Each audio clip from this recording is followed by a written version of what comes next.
Capítulo 8 da série Nosso Lar. Estudos do livro Nosso Lar, assinado pelo espírito André Luiz, psicografia de Francisco Cândido Xavier, edição da Federação Espírita Brasileira. Nossa saudação aos amigos internautas, acompanhando a cada semana, toda terça-feira, os episódios que estudam os capítulos da citada obra. É uma alegria estarmos novamente aqui, Américo Sucena, de São Paulo, e eu, Orson, de Matão, estudando essa série através de episódios semanais, com média em torno de 30 minutos. Na descrição do YouTube deste vídeo, você também vai encontrar um poema específico para esse capítulo da nossa querida poetisa Ilza Godinho, de Florianópolis, que toda semana também está conosco aqui, seja pelo poema transcrito no YouTube, seja pela presença, acompanhando também a transmissão. O capítulo de hoje é o capítulo 8, e coincide com o episódio número 8, Organização de Serviços, é o título dado por André Luiz. Américo Sucena. Nossos cumprimentos aos ouvintes do canal do Orson e telespectadores do canal do Orson, para que a gente faça os comentários de hoje. O capítulo inicia-se com a ocorrência de algumas semanas já terem se passado. André Luiz continuou o seu tratamento, depois de algumas semanas, sai pela primeira vez da unidade hospitalar em companhia de Lísias. E Américo, ele se impressiona com o que vê externamente, não é mesmo? Eu imagino o susto do espírito quando chega lá e tem coisa muito parecida com a Terra, né? O que ajuda numa transição? Você sai aqui de um planeta todo estruturado, chega lá, morar na nuvem, ficar flutuando no ar, volitando no éter, é um negócio complicado. Então, essa revelação que os espíritos autorizaram a fazer, e começou lá na Gênesis de Kardec, quando Galileu disse que sobre o mundo espiritual não falamos nada ainda, porque é preciso dar tempo para que as ideias sejam assimiladas, porque mesmo depois, alguns anos depois de Kardec ter falado isso, escrito isso, deixado publicado na Gênesis e a comunicação de Galileu Galilei, muita gente achou estranho. Quando o livro Nosso Lar foi lançado, muita gente achou estranho. Outros, entretanto, acharam aquilo natural, porque provavelmente se lembram de alguma coisa. Eu já vivi em algum lugar, né? Então, ele fica realmente impressionado, porque ele viu uma cidade enorme, largas avenidas, tudo muito arborizado, prédios magníficos, habitações, né? E uma limpeza. Deve ser uma maravilha, né? Não tem assalto, não tem bandido na rua. Tem espíritos imperfeitos, mas que não fazem o mal pelo mal. Você citou o espanto do próprio espírito André Luiz fazendo essa descrição. Você se referiu ao espanto quando o livro foi publicado também, e ele está usando essa informação, né? Impressionou-me o espetáculo das ruas, vastas avenidas enfeitadas de árvores frondosas e uma movimentação intensa de entidades, de pessoas, de espíritos, habitantes ali daquela região. Ele diz também que ele sentia ar puro. Você vai falar assim, mas o espírito não precisa respirar? Então, por que aparece com o nariz? Né? Espírito que é visto pelos médiuns tem nariz, tem olho. Olho é para quê? Para enxergar. Ah, mas tem espírito que não precisa de olho. Eu sei, tem espíritos que não precisam, nem tem corpo físico, né? A gente recebeu essa notícia no livro Voltei, quando um personagem do livro aparece numa reunião e que é um foco de luz. Ele vem, o foco de luz se materializa, ele assume uma forma humana. Mas aqueles que estão em transição, saindo de um planeta atrasado de expiação e provas, tem que ter alguma coisa com que você se relacione, senão se fica peixe fora d'água, como a gente costuma dizer. Seria até uma agressão à natureza da própria vida. Os desencarnados encontram-se em regiões que eles estão habituados, vindos de um planeta com formas, com referências materiais, encontram no mundo espiritual uma referência muito melhorada, mas guardadas as devidas semelhanças. Por isso, a existência de cidades espirituais e de referências com as quais estamos habituados. Como você disse, já imaginou aí, como é que seria? Se não, vai ficar onde? Vai ficar volitando, vai ficar voando no espaço? Então, essa impressão de movimentação de pessoas, nós vimos a cena aí apresentada, né? Esta cena demonstrou a presença de pessoas e até de pássaros, de flores, como foi dito, recordando ou reconstruindo e mantendo aquilo que os espíritos humanos encarnados na Terra estamos habituados. E o Lísias informa que estamos no Ministério do Auxílio. E vai dizer, tudo que vemos, edifícios, casas residenciais, representa instituições e abrigos adequados à tarefa de novos habitantes na jurisdição em que estão, etc. Quer dizer, há uma referência basilar para todos aí, América. Existe uma tela para mostrar os vários serviços que existem lá em Nosso Lar. Nosso Lar, ele vai dizer aí no capítulo, é estruturado do ponto de vista geopolítico com 6 ministérios e uma governadoria.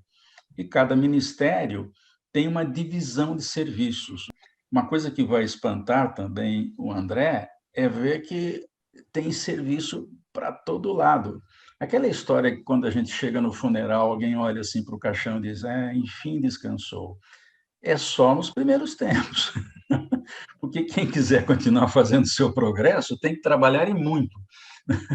Então, não falta serviço na vida espiritual para quem quiser, né? Ele vai acrescentar aqui, nesses serviços que o Américo se refere, o texto está muito claro aqui no livro, né? Atende-se a doentes, ouve-se rogativas nesta zona do Ministério de Auxílio especificamente. Preparam-se reencarnações, selecionam-se preces, organizam-se turmas de socorro para habitantes do umbral e aos que choram na terra, estudam-se soluções para os processos que se prendem ao sofrimento. Quer dizer, Américo, na verdade, é uma organização muito aperfeiçoada das condições administrativas, das condições organizacionais encontradas no próprio planeta. O que não tem nada de absurdo pensarmos nisso, porque há que haver uma organização mínima, considerando o número de criaturas que diariamente retornam ao plano espiritual pelo fenômeno biológico da desencarnação. O Criador pensou em tudo, realmente, né? Se você for considerar, por exemplo, como é que é a habitação na última esfera, onde os espíritos colaboram com o Cristo na manutenção e no gerenciamento de todo o planeta, tanto das esferas abaixo como da própria crosta, bem, aí eles não precisam de cobertura, de um prédio, né? A gente nem sabe como é.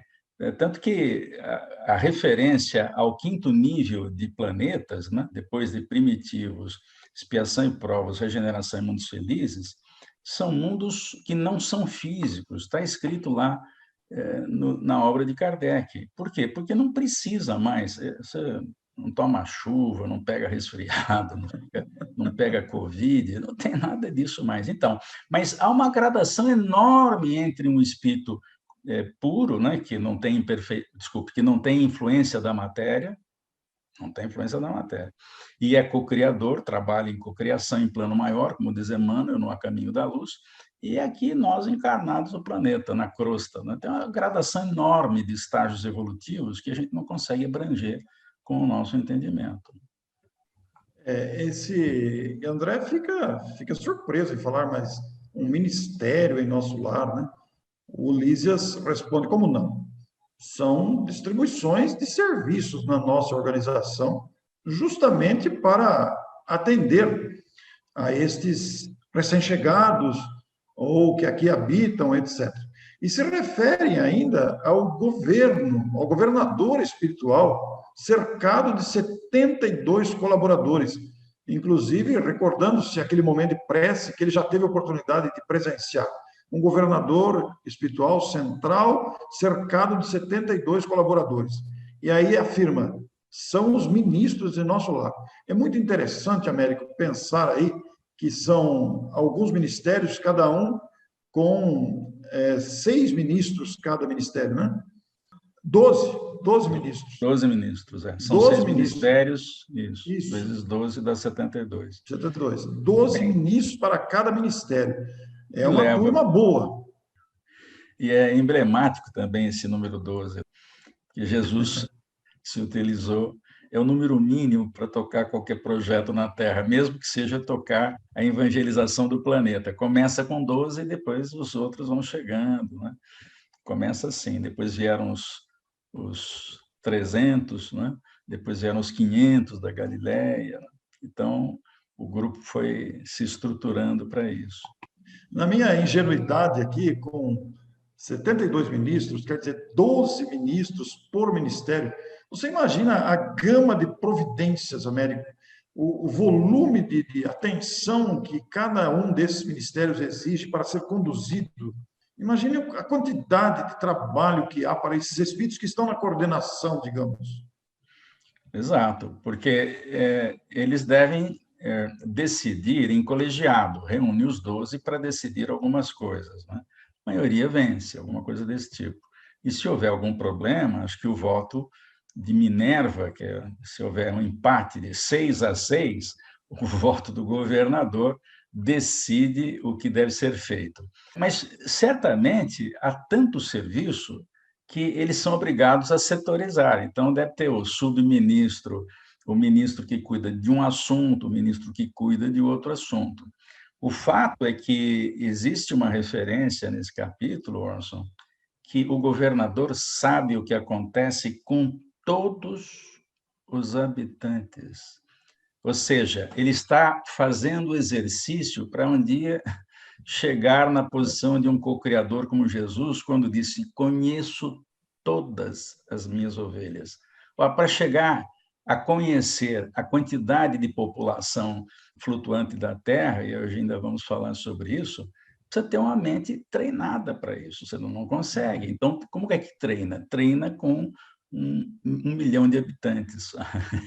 Américo, e aí você abre uma questão interessante, porque o governador ele é responsável por uma colônia espiritual, no caso nosso lar, onde há 72 ministros. Quer dizer, todavia, ele também tem ingerência sobre o planeta dos encarnados, porque muitos encarnados vieram dessa colônia, e ele tem informações e acesso a esses tutelados, digamos, da colônia, que serão recebidos por essa colônia, ou de origem da colônia, estando encarnados na Terra. Quer dizer, é todo um planejamento envolvendo. E cada ministro tem os seus assessores, que, por sua vez, se distribuem. É um volume de trabalho muito grande. Fica bem mais claro essa história da procedência da colônia espiritual de onde viemos no 4º livro da série André Luiz. Nós devemos chegar lá, que é o Obreiros da Vida Eterna. Lá, eles saem da colônia, basicamente, a colônia está acima da cidade do Rio de Janeiro, eles vão buscar 5 pessoas que saíram de nosso lar e estão terminando a sua tarefa na Terra. Estão naquele prazo que podem já partir. Nesse livro, há a informação de que você volta de onde você saiu. Então, você dá baixa na cidade quando reencarna e dá entrada outra vez quando chega lá. Eles têm esse controle, tem que ter. Quantos tem em nosso lar? Eles sabem, em tempo real. Isso dá uma tranquilidade para todos nós que estamos encarnados, porque tem alguém tutelando a nossa experiência carnal, inclusive aguardando o nosso retorno. Sem dúvida. Isso é uma das coisas maravilhosas. Né? Isso é que nos anima a enfrentar o período final da vida na Terra, aqueles dias mais complicados, que nos dá esperança. Nós queremos exatamente voltar, nos libertarmos da carcaça que nos serviu durante tantos anos e agora está na hora de voltar. Então, nós podemos aprender também, porque isso é uma questão de aprendizado, a ter alegria mesmo na hora da morte. Né? Porque morte não mata ninguém, só muda de lado. E a vida só tem 2 lados, os encarnados e os desencarnados. Muito bem, Américo. A relação dos ministérios de nosso lar dá uma dimensão fabulosa desse trabalho imenso. Muito importante essa observação do que estamos constatando, vendo, porque verdadeiramente essa distribuição dos ministérios citados, nós falamos em 6 ministérios, 12 ministros em cada um, nós temos uma noção gigantesca do trabalho a ser feito ali. Existe, inclusive, olha só, o Ministério da Regeneração, recepção dos recém-chegados, preparação de trabalhadores, fabricação de concentrados, tecidos e artefatos, câmaras de retificação. André Luiz está no Ministério do Auxílio, que é o caso que estamos analisando hoje. Recepção de recém-chegados, atendimento a rogativas, preparo de turmas de socorro. É onde está André Luiz, onde estão André Luiz e Lícia conversando. Mas tem o Ministério da Comunicação também, Serviço de Vigilância, auxílio magnético às percepções, Centro de Mensageiros, Instituição do Homem Novo. E todos esses detalhes serão desdobrados mais tarde. Em futuros capítulos, nós vamos chegar em todos esses casos. Estamos apresentando uma visão geral, né? Para que possamos acompanhar. Ministério do Esclarecimento, Serviço de Pesquisa e Arquivo, Serviço de Investigação, Especialização Médica, Planejamento de Reencarnação, Campos de Repouso, Instituto de Administradores. Vejam a extensão do trabalho envolvido. Até cada frase dessa dá a dimensão do trabalho envolvido.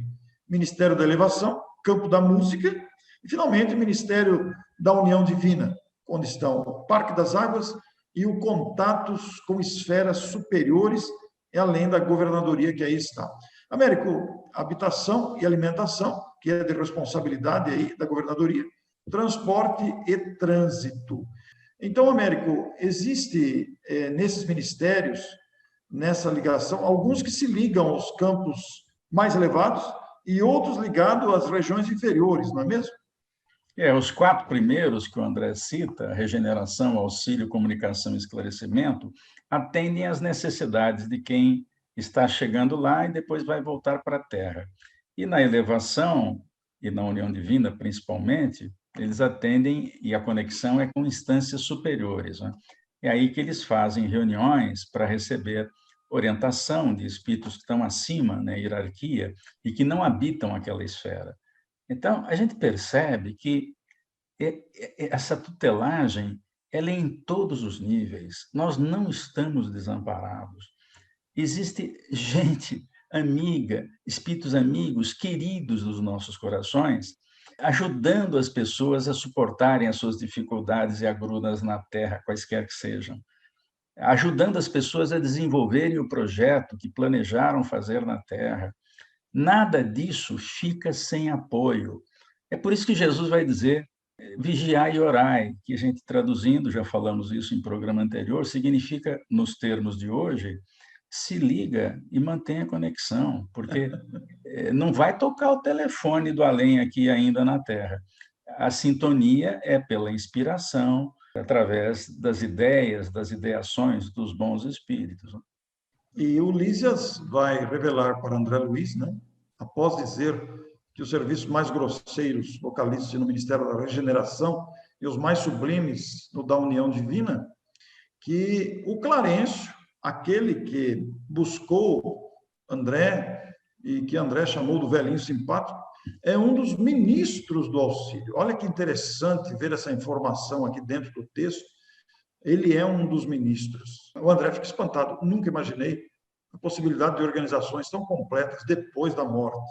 E nós, como espíritas, estudantes, pesquisadores dessa literatura tão farta que nos instiga o raciocínio também, não é uma aceitação cega, mas é a fé raciocinada, nos traz a lógica de tudo isso, dada a continuidade da vida. Tem uma frase aí que o Lísias passa para o André, que é muito interessante, Orson, a gente vai mostrar uma imagem agora. Nenhuma organização útil se materializa na crosta terrena sem que os raios iniciais partam de cima. E reparem que não há uma referência específica a instituições religiosas, muito menos espíritas. Qualquer organização que tenha utilidade, pode ser um escritório de contabilidade, pode ser uma escola de primeiro grau, pode ser uma fábrica, ela tem origem na vida espiritual. É por isso que Jesus dirige o planeta, porque a cada época acontecem coisas que antes não aconteciam, porque foram planejadas. Isso é um suceder de coisas que a gente nota que, ao longo dos séculos, a humanidade foi melhorando, mudando, hoje está melhor do que há um século, que estava também melhor do que há 2 séculos. Isso é uma coisa fantástica, nós estamos sendo tutelados. Quando a gente entende isso, a gente passa a ter paciência, ou mais paciência, pelo menos, para enfrentar as agruras terrestres, porque tudo tem propósito, todas as vidas têm propósito. Isso se inclui, isso que você está falando, Américo, se inclui nas surpresas que a vida vai apresentando periodicamente. Como você disse, coisas que nunca aconteceram, e há uma condução lógica em tudo isso, denotando realmente o acompanhamento real das ações humanas, direcionando-as para a felicidade, para o progresso. As organizações variadas, você citou a escola, citou o escritório de contabilidade, e aí se inclui as empresas, as instituições esportivas, religiosas, culturais, etc, etc, etc. Nenhuma organização ocorre sem que seus raios iniciais partam de cima. Que bonito ler isso. Aí se incluem as descobertas da ciência, os avanços da tecnologia, etc., da comunicação, como vemos hoje. Hoje que nós estamos espantados com a proliferação das lives, como a doutrina espírita, por exemplo, se fez presente na internet com as lives, isso não é à toa, não é propósito desgovernado, tem uma razão para isso. O Chico tem uma história bonita, conversando com um companheiro, ele perguntou a esse amigo o que é multimídia. O sujeito falou, multimídia? Eu não sei bem o que é, Chico. E ele falou isso em 1970 alguma coisa, 78 mais ou menos, que eu me lembre. E ele falou, Chico, deve ser porque usa muitas mídias, né? Mas eu não sei exatamente o que é isso. Meu filho, os espíritos estão me dizendo aqui que o espiritismo vai ser divulgado em multimídia. Você fala isso, eu estou pensando no meu tempo de criança, que eu via o comentador do Livro dos Espíritos de pé lá do lado da mesa, rapaz, com o livro aberto, assim, lia a pergunta e lia a resposta do Livro dos Espíritos. Mal imaginava que essas imagens, que esses textos se transformariam em imagens dinâmicas, como hoje estamos fazendo aqui. Isso, para mim, é um sonho. Eu vivi a época que não tinha recurso nenhum e vivo hoje a época de múltiplos recursos. Que coisa bonita. A gente se lembra das palestras feitas com transparência. Mas antes da transparência, tem aquele papel que virava cavalete. O mimeógrafo, para você distribuir o texto, para a turma ler e comentar, né? Porque nem todos não tinham dava nem livro. para enxergar o texto, tinha tudo borrado. As nossas provas eram feitas assim, depois que foi inventado o mimeógrafo, ou a tinta ou a álcool, mas já vinha com os exercícios prontos, você não precisava copiar a prova para depois resolver, a prova já vinha pronta, né? Mas eu sou do tempo que fazia a prova inteira, copiando tudo antes de resolver, né? Ô, Américo, nessa ordem de raciocínio, nós temos uma outra frase aqui que está no livro e que se conecta perfeitamente com uma lição do Livro dos Espíritos, né? Isso, essa frase, de certa forma, responde aquilo que o André Luiz disse, ou melhor, dá crédito, né? Porque André Luiz escreveu essa frase em 1944, quando o livro foi publicado. Escreveu em 43, mas foi publicado em 44. Mas em 1857, na questão 519, Allan Kardec vai dizer assim: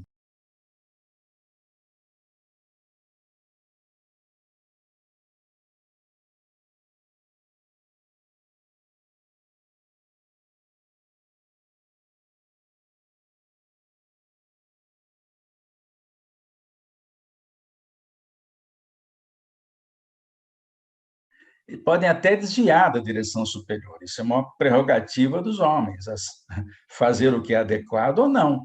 Mas não falta apoio dos bons espíritos, mas também tem o apoio dos espíritos que estão abaixo na escala evolutiva, procurando perturbar tudo isso. Vai depender de quem? Da nossa sintonia. Então, aquelas instituições que nascem com um propósito superior, elas são ajudadas. Não vai faltar ajuda. Se começar a desviar, os alertas vão ser passados. Se continuar desviando, bem, aí é problema daqueles que optaram por isso, né? O André depois lança uma pergunta para Lísias muito interessante. Essa pergunta nos interessa diretamente, porque a gente fica falando do nosso lar aqui, estamos gravando episódios toda semana, e o André Luiz teve uma curiosidade muito agradável aqui. Mas nosso lar tem uma história também, porque as nossas cidades, elas têm história, fundador, início, a gente fala quantos anos tem tal cidade, quem fundou, quem foi o seu articulador, e o Lísias diz que sim, sem dúvida. Os planos vizinhos da esfera terráquea possuem igualmente natureza específica, referindo-se a essa organização de planejamento. E diz que o nosso lar é a antiga fundação de portugueses distintos, desencarnados no Brasil, no século XVI. Que informação interessante é essa, América? Eu acredito que Emmanuel, que esteve encarnado aí na metade do século XVI, 1500 e pouco, quando ele veio para o Brasil, talvez tenha participado da fundação, né? Inclusive, nós temos informação do livro Brasil, Coração do Mundo, Pátria do Evangelho, assinado pelo espírito Humberto de Campos e também da psicografia de Francisco Cândido Xavier, que a colônia Nosso Lar foi fundada pelos portugueses, como está dito aí, e que chegaram à vida espiritual e encontraram lá os silvícolas que desencarnavam aqui na crosta. Ou seja, o silvícola também tem lugar onde ficar, não é? Então, encontraram lá uma natureza hostil. Então, foi preciso desmatar uma região, olha só, para poder construir a cidade. Isso foi um esforço muito grande, como o Lísias está contando aí para o André. Então, isso se compara à realidade das nossas cidades aqui no plano terrestre.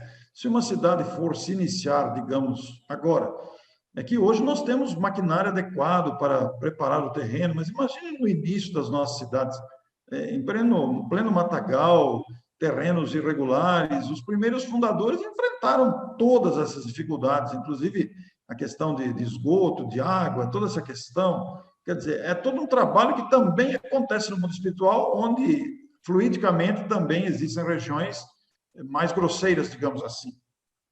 Não é à toa que Jesus falou que ia embora para nos preparar o lugar. Porque a maioria daqui saía e ficava ali no umbral, né? O umbral não era tão terrível assim, mas também não era flor que se cheire. Mas ele sabia que as outras esferas precisariam ser estruturadas, e ele está no comando de tudo.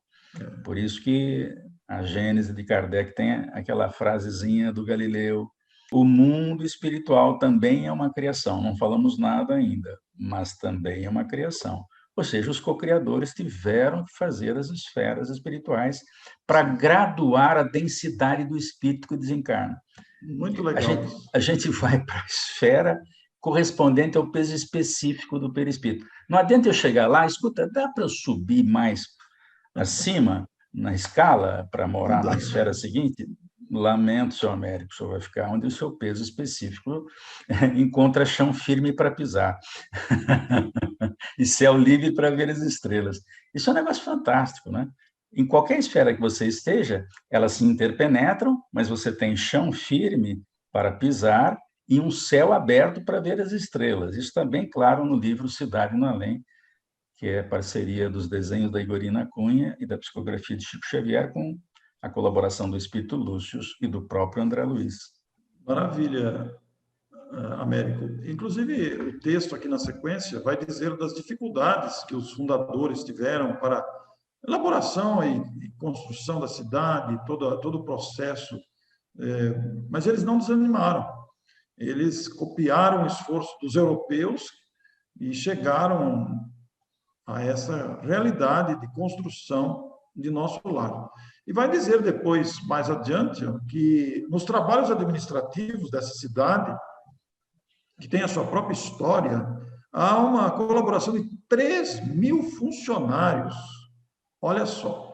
Mas, apesar de tudo, o trabalhador mais infatigável e mais fiel é o governador. Eu gostaria de chamar a atenção, Orson, a uma observação um pouquinho antes dessa frase que você leu, esse esforço dos europeus que estavam aqui encarnados no Brasil, vindos de Portugal, eles fizeram as construções da vida espiritual, mas eles lá não fizeram violência com os índios, não escravizaram, né? É diferente, né? Diferente. É verdade. Aqui houve escravização e os índios foram perseguidos, alguns deles, pelo menos, algumas tribos foram perseguidas, nós sabemos E isso, disso. essa citação, né, Américo, que você está fazendo, bem lembrado, tinha escapado disso aí, ela relembra a questão do livre-arbítrio desses espíritos desencarnados, né? Ou encarnados, o livre-arbítrio, porque lá sem escravização, aqui com escravização. Você veja o nível de evolução aí, de maturidade que deve ser considerado. Então, ao tempo em que o livro foi escrito, 1943, publicado em 44, o André vai referir-se a 1 milhão de habitantes na cidade, dos Isso. quais 3.000 cuidam das atividades administrativas. Nós já vimos aqui naquela relação dos serviços dos ministérios e da governadoria, quanto serviço tem. Portanto, lá não falta emprego, viu, Orson? Lá o sujeito não fica desempregado. Nós vamos ver mais tarde, mas a gente já pode dar uma pitadinha, que o salário lá é o famoso bônus hora, um bônus hora para cada hora de serviço. É o único lugar em que o governador ganha a mesma coisa que o mais simples servidor de nosso lar, que também ganha um bônus para cada hora de serviço. Há casos excepcionais que nós vamos ver nos próximos capítulos, mas lá o governador ganha a mesma coisa que o mais simples funcionário.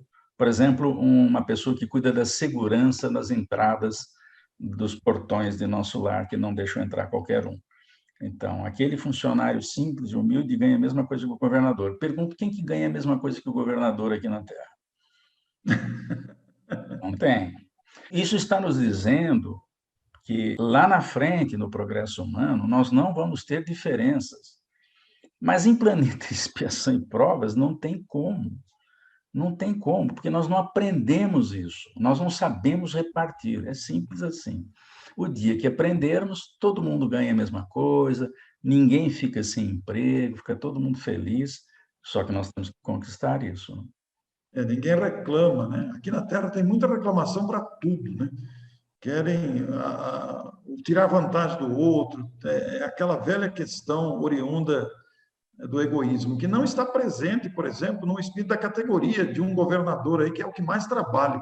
E eu gostei de uma informação aqui, isso aqui me chamou muita atenção, América. Os ministros costumam excursionar noutras esferas, Coisa renovando maravilhosa. energias e valorizando conhecimentos. Olha que coisa bonita isso.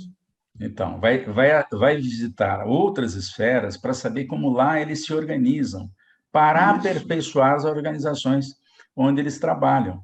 É claro que algumas coisas não se aplicam, porque é preciso que estejam mais elevados para aquilo se aplicar. Mas eles já veem com antecedência o que vão precisar fazer para chegar lá. Se eles não fizerem isso, não há como aprender. Então, aqui como na faculdade se visita empresas, fábricas, para ver como é que funciona, lá também tem isso aí, é simples assim. Você Um paralelo imagina interessante. a alegria desses espíritos visitando esferas superiores e vendo a experiência de esferas superiores para trazer para cá. Muito interessante. E planetas superiores Planetas. também, né? E o Lísias vai revelar a André que está ali há 40 anos. É um belo Olísias, tempo. O é, Lísias, e o o Lísias. governador a 114. Quem lê isso pela primeira vez vai dizer assim: em nosso lar tem uma tremenda de uma ditadura, né? O sujeito ficar no poder 114 anos. Aqui na Terra não dá, porque o sujeito morre antes, pelo menos com a atual média de idade para ficar vivo com alguma qualidade de vida. Mas lá não tem isso, o corpo é mais sutil, ele não se deteriora como se deteriora aqui. Nosso corpo é muito denso, né? Tanto é que um vento errado na orelha, pronto, você fica resfriado, gripado, pega Covid, né? Mas na vida espiritual isso não tem, então o sujeito vive muito, né? Sem deteriorização do corpo. O Américo, e dentro desses 114 anos, o Lísias, que está ali há 40, disse que não vê, né, em festividades públicas de lazer, de recreação ou de descanso, porque ele é o que mais trabalha, E mais trabalho. dedicação plena de um espírito superior. Então, isso Jesus ensinou, porque houve entre os apóstolos, uma vez, uma dúvida sobre quem que era o maior no reino dos céus, tá? Todo mundo estava querendo saber quem ia ficar acima de quem lá. E Jesus, como sempre, dá a lição e diz assim: o maior lá no reino dos céus, ou seja, nas esferas espirituais, é aquele que mais serve. É por isso que o governador lá realmente serve, porque ele se preocupa com todos. Tem uma frase aí no final do capítulo que o pensamento do governador abrange, o pensamento do governador abrange todos os círculos de serviço. Carinhosamente se cuida de todos e atinge a todas as necessidades. Por quê? Ele está conectado. A pessoa nem está sabendo, ela está fazendo o serviço dela lá, o governador está sabendo o que ela está fazendo. Não para repreender, para orientar. Então, ele está lá há 114 anos. Eu não sei se está lá ainda, porque Sim. não há informações a respeito. Eu fiz a conta aqui para saber há quanto tempo o governador está lá, subtraindo o ano em que o livro foi encerrado, não publicado, que é 1943. 114 anos no governo, se você subtrai 1943 e 114, ele vai estar lá desde 1829, ou seja, no século XIX ele já estava lá, no segundo quarto do século XIX ele já estava Antes, governando.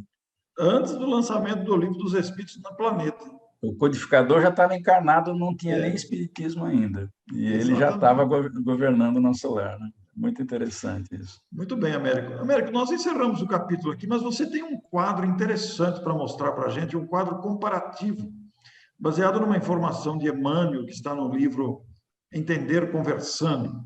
Vamos mostrar para o nosso público.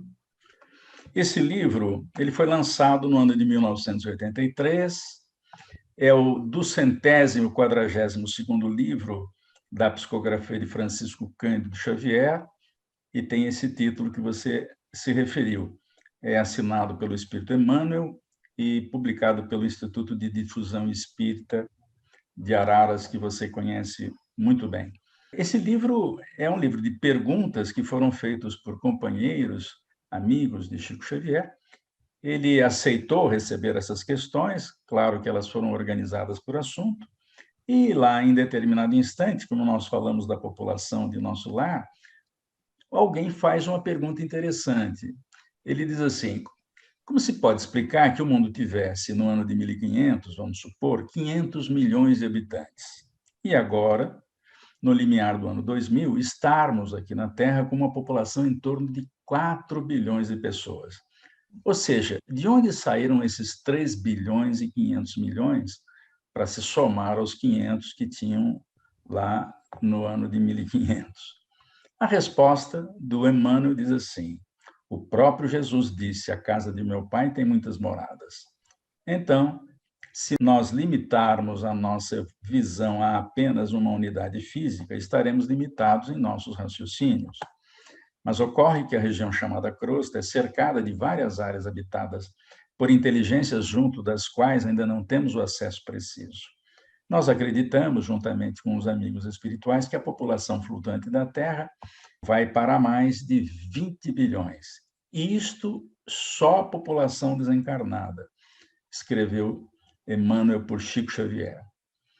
Então, colocamos aqui, Orson, e a gente pode comentar, um gráfico que qualquer um pode obter junto ao Google, fazer uma pesquisa no Google, e vamos ver que em 1800 e alguma coisa, 1802, a população mundial atingiu o primeiro bilhão de habitantes. Faz tempo. Nós podemos já ter encarnado, desencarnado, encarnado de novo nesse período, né? No ano em que o livro foi escrito, 1983, a gente colocou uma barrinha aí, vou passar de novo para que as pessoas percebam, né? Uma barrinha subindo e indo para a esquerda para encontrar qual era o número de habitantes segundo essa curva. E fica ali perto do 4 bilhões e meio, um pouquinho mais. Né? Então, vamos fazer as contas. A população flutuante da Terra leva em conta encarnados e desencarnados para depois a gente ter o total. No ano em que esse livro foi escrito, e foi a primeira vez que os espíritos, ou Emmanuel, fez referência a essa população, havia na Terra encarnados 4 bilhões e meio. de habitantes, e desencarnados 20. Então, a população total da Terra, que é flutuante, esse número varia, é de 24 bilhões e 500 milhões. Como nós estamos no ano 2020 e recentemente atingimos a cifra de 7 bilhões e 800 milhões de habitantes, subtraindo do 24,5, a gente tem 16,7 bilhões que ainda estão nas esferas espirituais distribuídas em torno da Terra. O total é o mesmo, não é? É apenas uma continha que a gente faz para dar uma ideia de como essas coisas acabam funcionando. Estão aí as esferas espirituais em torno da Terra. Então, na crosta, hoje, tem 7 bilhões e 800 milhões de encarnados, e nas outras esferas, se somar tudo, dá 16 bilhões e 700 milhões. Grosso modo, porque pode ser que não seja exatamente isso. Mas é gente, hein, Américo? É cabeça pensante. 20 bilhões e meio, sendo que Jesus conhece todo mundo e orienta todo mundo, é uma coisa impressionante. Né? Impressionante. Só a doutrina espírita para explicar mesmo isso aí. Né? E aí a gente encontra um Clarencio, que é um dos ministros, que é de uma capacidade ímpar. E a gente começa a pensar no governador, que, como você disse tão bem, está fazendo um treino. A gente vê a grandeza de tudo isso que nos aguarda. É muito bonito, realmente, só a doutrina espírita mesmo para nos explicar tamanha grandeza e beleza em toda a vida que aqui estamos inseridos. Muito bem, muito obrigado a você que nos acompanhou e até a próxima semana, quando estaremos com o episódio 9, num tema muito interessante, problema de alimentação. O que você acha disso, Américo? Dá uma fome quando a gente fala isso. Muito bem. Até a próxima semana. Até a próxima. Um abraço a todos.